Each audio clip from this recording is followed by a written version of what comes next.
The Japanese Tsunami by Luke Wagner.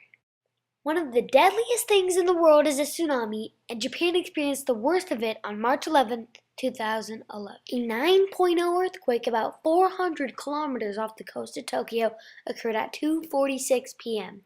The epicenter of the earthquake was 22 kilometers underwater. The Great Wall of Water that hit Japan was 23 meters high.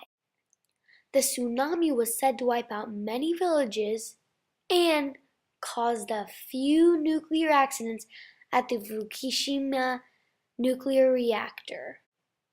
The tsunami took almost everything in its path: cars, boats, people, buildings.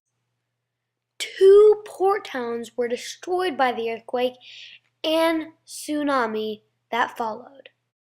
They were once fishing ports where families that have been there for ages lived. This used to be a place where kids played and parents talked and had fun, but not anymore. The tsunami also hit Tsunami about 26 miles north of the towns. In this town, something called liquefaction occurred. This is when water mixes with sand particles and acts as quicksand. Now, Tsunami lies underground in the mud. A 33-foot tsunami caused this, which was devastating. 130 miles northeast of Tokyo, many towns and villages took a giant hit by the wave as well. That day, 15,880 people died, 2,694 people went missing, and 6,135 people were injured. Tsunami waves flooded the power generators at the nuclear power plant. Without electricity, the plant's coolant system stopped operating. The nuclear containment vessels overheated and began to melt down. Explosions occurred, releasing a cloud of radioactive particles. The Fukushima Daiichi was the largest nuclear disaster since Chernobyl in 1986. This was also the second rate of 7 on the International Nuclear Event Scale.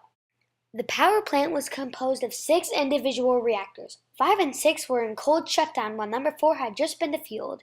After the earthquake, all numbers 1 through 3 were shut down.